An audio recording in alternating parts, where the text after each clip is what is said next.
Twip. Bonjour et bienvenue sur Adricoscope, la chaîne faite avec le cœur et tournée avec les pieds. Comme vous le voyez par l'image, il y a eu un petit changement, et non des moindres.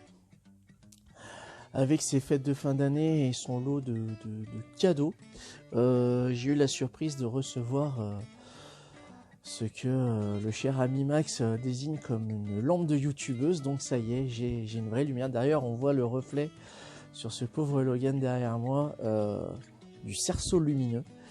Mais clairement, ouais, ça change clairement la donne. Donc on voit un peu mieux ma gueule de déterré. J'espère que vous allez bien. Je vous souhaite une meilleure année que celle qui vient de s'écouler. Et par le titre de cette vidéo, j'ai décidé en fait de dresser un petit bilan des choses qui se sont déroulées l'année précédente sur différents plans. Au niveau perso, déjà, c'était à la fois compliqué et à la fois pas spécialement perturbant dans mon quotidien. Je m'explique. Je suis quelqu'un de relativement casanier. C'est-à-dire que j'aime bien rester chez moi, faire mes petites conneries dans mon coin, mes petites gribouilles, mes lectures, jeux vidéo, tout ça. Et quand il y a eu les 2 confinements, ça ne m'a pas particulièrement chamboulé. C'est vrai qu'il y a des jours un peu plus compliqués que d'autres, ça on va pas se le cacher.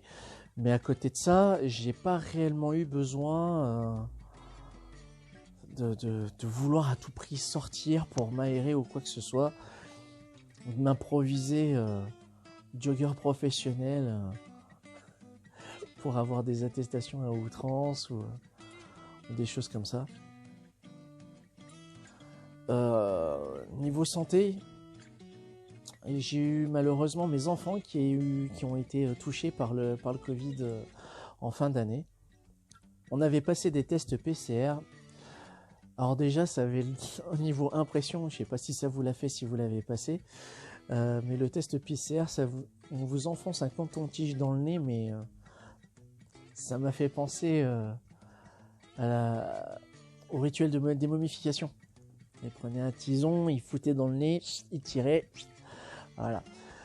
Ça brûle, c'est pas agréable. Et en fait, on avait fait ce test-là tous en famille parce qu'en fait, on avait une petite suspicion pour ma grande, et suspicion avérée puisque les enfants étaient positifs, mais les parents négatifs. Ayant la chance de vivre dans une maison à étage dont le dernier palier est dédié exclusivement à nos petits asticots, et du coup, ils étaient en quarantaine sur leur palier, quoi. À part pour les moments des repas où on prenait les précautions nécessaires, mais bon. Mais c'était pas la joie. Ouais, c'était pas la joie. Niveau professionnel, pour celles et ceux qui ne le savent pas encore, je suis tatoueur, et vous vous doutez bien que quand il y a eu les 2 confinements, ça nous a impacté directement. C'est un métier qui a un rapport au corps, on manipule des aiguilles, on fait des effractions cutanées, pour le terme technique. Donc on est très souvent au contact du sang. Et pour le coup, même si d'ordinaire nous avons des protocoles sanitaires assez poussés, j'estime qu'elles sont assez poussées, le gouvernement a préféré nous faire fermer boutique. Et pour quelqu'un comme moi qui se lance depuis quelques temps maintenant dans cette activité, c'est problématique. C'est problématique parce que la clientèle commençait à se faire, et par 2 fois, cette clientèle, on me l'a sabré sous le pif. J'ai eu la chance d'avoir des personnes extrêmement compréhensives et conciliantes qui sont revenues à la fin du premier confinement. Mais quand la 2e annonce avait été faite, on s'attendait à avoir du monde avec les collègues, et finalement ça s'est révélé assez... il y a eu du passage, mais ça a été beaucoup plus frileux. On sent que les gens sont pas rassurés, ils sont anxieux. C'est normal en même temps. dans un climat anxiogène comme celui-ci, c'est très difficile de... Ça a d'ailleurs été un des reproches qu'on m'avait fait quand j'avais ouvert la chaîne. J'avais envoyé un message à Jay, des rubriques de Jay, qui me disait « Mais faut que tu souris, faut que tu sois achalant, enfin tu achalangues le truc, quoi, voilà, que enfin, c'est pas le terme qu'il a utilisé, mais pour lui je manquais de joie de vivre. Mais en tout cas non, c'est vraiment un réel plaisir, et du coup c'est l'autre sujet dont je voudrais parler, c'est que cette chaîne a pris place dans le contexte du second confinement. C'était un moment où voilà, j'avais envie de faire quelque chose, de créer, et l'expérience d'utiliser une chaîne YouTube que j'avais, parce que j'avais un compte YouTube et que je ne l'utilisais pas, ben, je me suis dit merde, quitte à faire ça avec les moyens du bord, autant se lancer.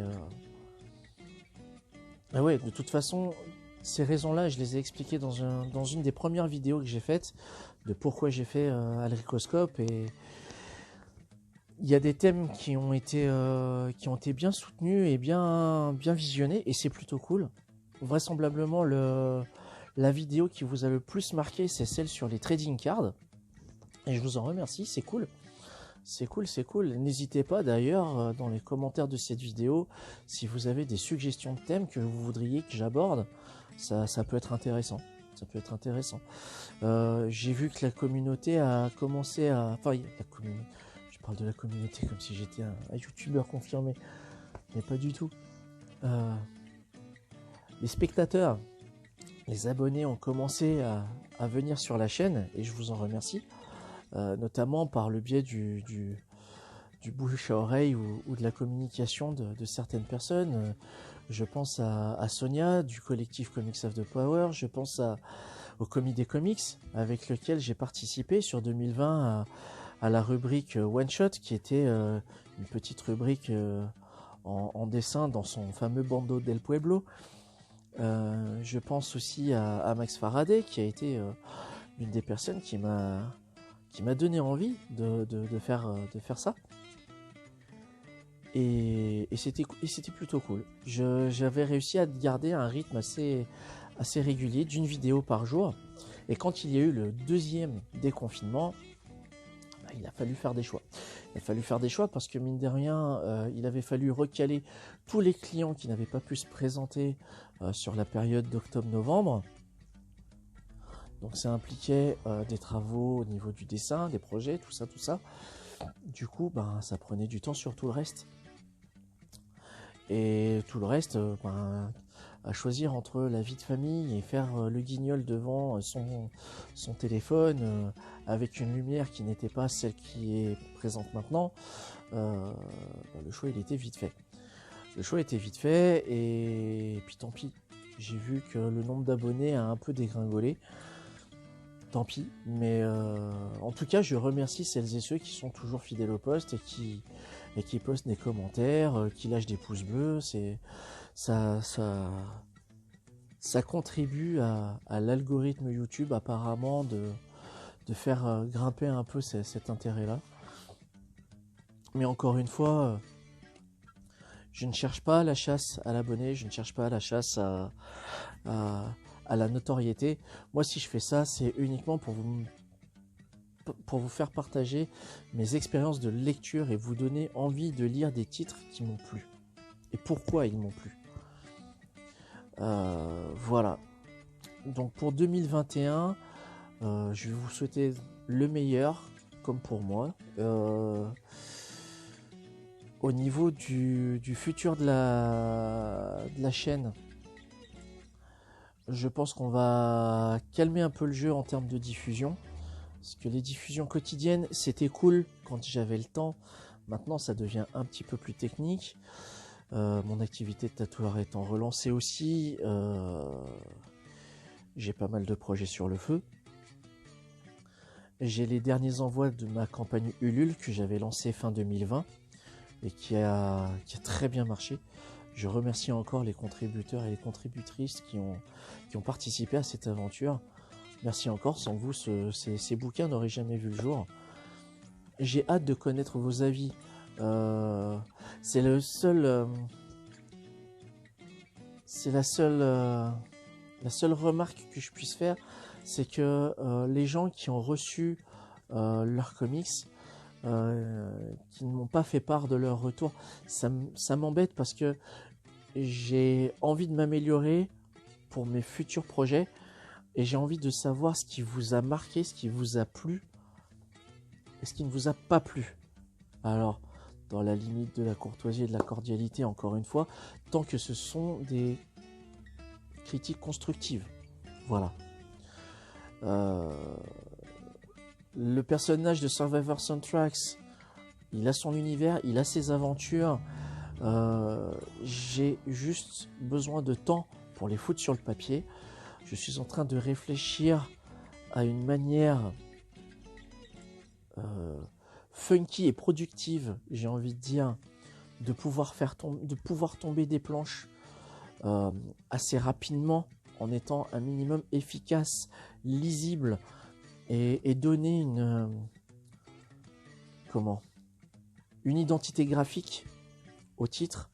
Identité graphique, si ça vous parle pas, si je vous dis Invincible par exemple, qui a été le sujet d'une de mes précédentes vidéos, si vous connaissez Invincible, paf, vous avez l'identité visuelle du titre, parce que c'est la même équipe créative sur 90% du temps.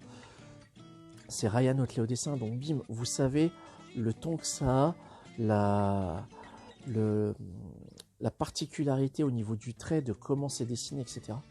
Et c'est ça que je suis en train de chercher actuellement pour Survivor Soundtracks, dont le projet devrait, si je ne dis pas de bêtises, je voudrais pas trop m'avancer, mais si j'arrive à tomber le projet sur Ulule avant la fin du premier semestre 2021, je serai content. Et ouais, j'ai vraiment envie de réitérer l'expérience parce que c'était un gros kiff à faire. C'était contraignant aussi, notamment pour mon épouse.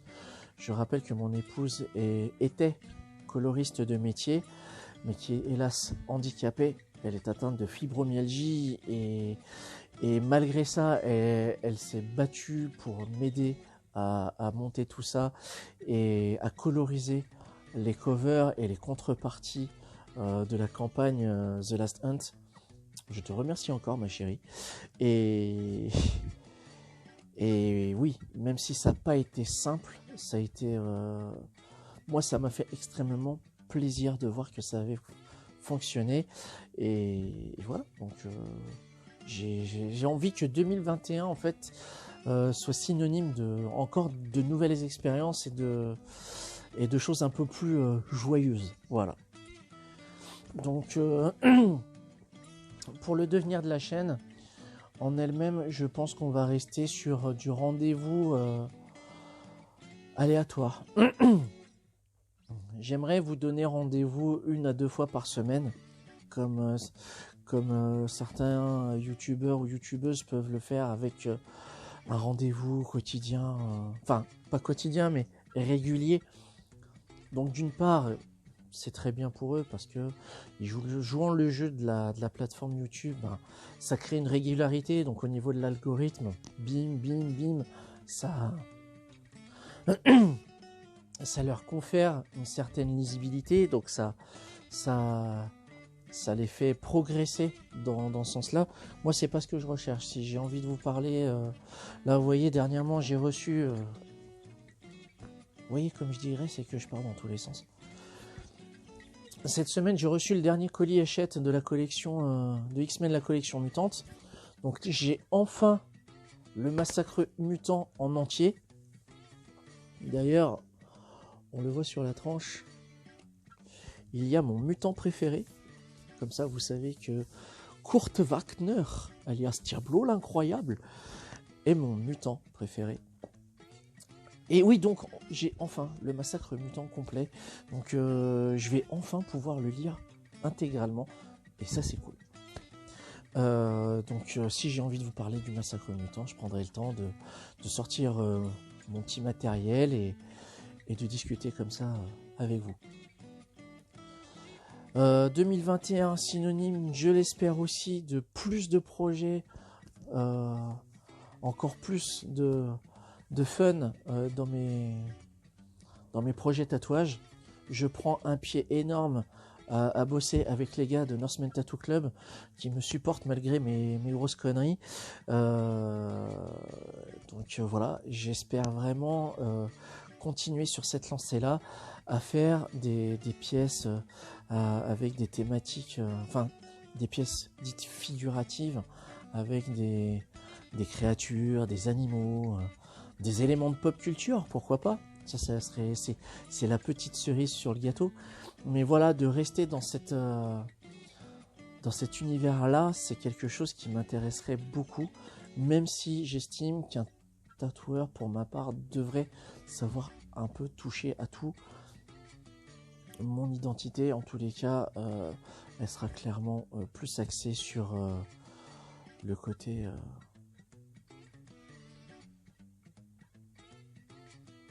Je pars un peu dans tous les sens.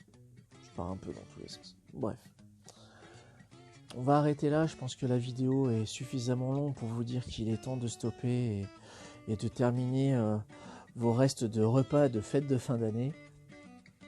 En tous les cas, voilà. Il y a une V2 de Alricoscope qui est en train de se mettre en place. Et je vous dis, prenez soin de vous. Je vous dis à très bientôt. Une funkitude et à bientôt pour une prochaine vidéo qui portera sur je ne sais pas quoi et qui ne sortira que quand elle aura envie de sortir. Je vous dis à très bientôt. Ciao.